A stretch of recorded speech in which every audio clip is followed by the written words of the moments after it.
আমলকি একাদশী। যুধিষ্ঠির বললেন, হে কৃষ্ণ, মহাফলদাতা বিজয়া একাদশীর কথা শুনলাম। এখন ফাল্গুন মাসের শুক্লপক্ষের একাদশী যে নামে বিখ্যাত তা বর্ণনা করুন।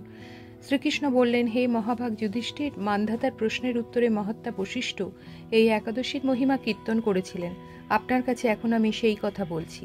এই একাদশীর নাম আমলকি। বিষ্ণুলোক প্রদানকারী রূপে এই একাদশী বিশেষভাবে মহিমান্বিত। একাদশীর দিন আমলকি বৃক্ষের তলে রাত্রি জাগরণ করলে সহস্র গাবিদানের ফল লাভ হয়। হে পাণ্ডুনন্দন, পূর্বে ব্রহ্মার বাড়িতে দৈনন্দিন প্রলয় উপস্থিত হলে স্থাবর জঙ্গম সহ দেবতা, অসুর ও রাক্ষস সবকিছুর বিনাশ হয়। তখন ভগবান সেই কারণ সমুদ্রে অবস্থান করেন। তার মুখপদ্ম থেকে চন্দ্রবর্ণের এক বিন্দু জল ভূমিতে পড়ে। সেই জলবিন্দু থেকে একটি বিশাল আমলকি বৃক্ষ উৎপন্ন হয়।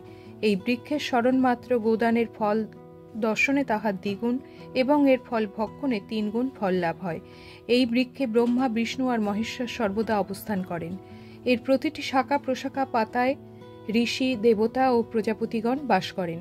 এই বৃক্ষকে সমস্ত বৃক্ষের আদি বলা হয় এবং তা পরম বৈষ্ণব রূপে বিখ্যাত।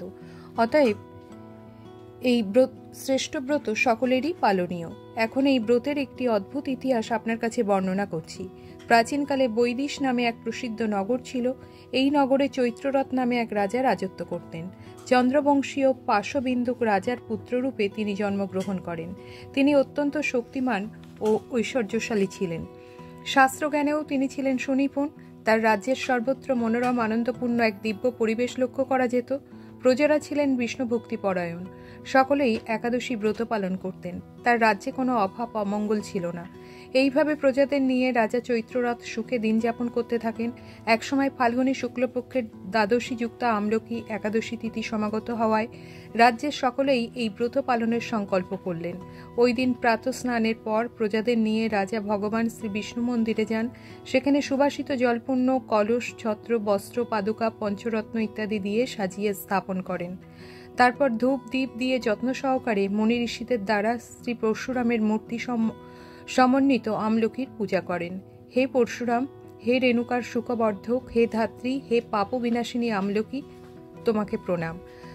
আমার অর্ঘ্যজল গ্রহণ করো। এইভাবে দিনে যথাবিধি পূজা, স্তব, স্তুতি, নিত্যগীত করে রাজা ভক্তি ভরে সেই বিষ্ণু মন্দিরে রাত্রি জাগরণ করতে লাগলেন। এমন সময় দৈবযোগে একটি ব্যাধ সেখানে উপস্থিত হয়। পূজার সামগ্রী সহ বহু ব্যক্তিকে একত্রে রাত্রি জাগরণ করতে দেখে সে কৌতূহল আক্রান্ত হল। সে ভাবল, এসব কি ব্যাপার। বিষ্ণু মন্দিরে প্রবেশ করে সে বসে পড়ল। কলসের ওপর স্থাপিত বিষ্ণুমূর্তি দর্শন করল। ভগবান বিষ্ণু এবং একাদশীর মাহাত্ম্য সে মনোযোগ দিয়ে শুনল। সারাদিন ওই ব্যাধ কিছুই আহার করেনি। এইভাবে ক্ষুধায় কাতর হয়ে সেখানে সে রাত্রি জাগরণ করল।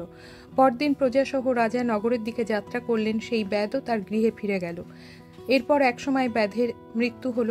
একাদশীতে রাত্রি জাগরণ ব্রতর প্রভাবে সেই ব্যাধ পরবর্তী জন্মে এক রাজ্যের অধীশ্বর রূপে নিযুক্ত হল।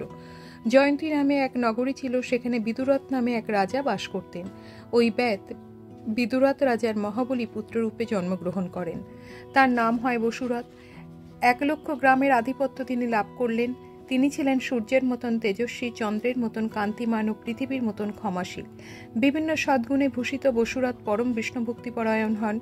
এই মহাদাতা রাজা একবার শিকার করতে গিয়ে পথ ভুলে যান। গভীর জঙ্গলের মধ্যে ক্ষুধায় পীড়িত হয়ে তিনি ক্লান্তিবশত শুয়ে পড়েন। এমন সময় কতগুলি পর্বত নিবাসী ম্লেচ্ছ রাজার কাছে এসে নানাভাবে উৎপীড়ন করতে থাকে। রাজাকে তাদের শত্রু মনে করে তারা তাকে হত্যার চেষ্টা করতে থাকে। পূর্বে এই রাজা আমাদের পিতা, মাতা, পুত্র, পৌত্র সবাইকে মেরে ফেলেছে, আমাদের গৃহ ছাড়া করেছে। এই রকম বলতে বলতে ম্লেচ্ছরা রাজাকে হত্যা করতে উদ্যত হয়। তারা বিভিন্ন অস্ত্রশস্ত্রে তাকে আঘাত করতে থাকে, কিন্তু আশ্চর্যের বিষয় তাদের সকল প্রচেষ্টা ব্যর্থ হয়। রাজার কোনো ক্ষতি তারা সাধন করতে পারেনি। তখন রাজার শরীর থেকে নানা অলঙ্কারে বিভূষিতা এক পরমা সুন্দরী স্ত্রীমূর্তি আবির্ভূত হন। মহাশক্তিধারিণী ওই নারী অল্প সময়ের মধ্যে সকল পাপী ম্লেচ্ছকে নিধন করল। রাজার নিদ্রাভঙ্গ হল। এই ভয়ানক হত্যাকাণ্ড দেখে রাজা অত্যন্ত বিস্মিত হলেন। তিনি বলতে লাগলেন, আহা, আমার শত্রুদের হত্যা করে কে আমার প্রাণ রক্ষা করলো? এমন কৃপালু কে আছে?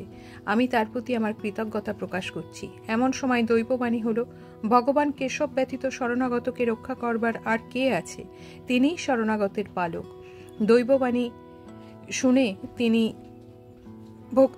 ভক্তিযুক্ত চিত্তে গৃহে ফিরে এলেন। তারপর প্রজাসহ মহাসুখে ইন্দ্রের মতন নিষ্কণ্টক রাজ্য ভোগ করতে লাগলেন। বশিষ্ঠ বললেন, হে রাজন, যে মানুষ এই পরম উত্তম আমলকি একাদশী ব্রত পালন করেন তিনি নিঃসন্দেহে বিষ্ণু লোক প্রাপ্ত হন।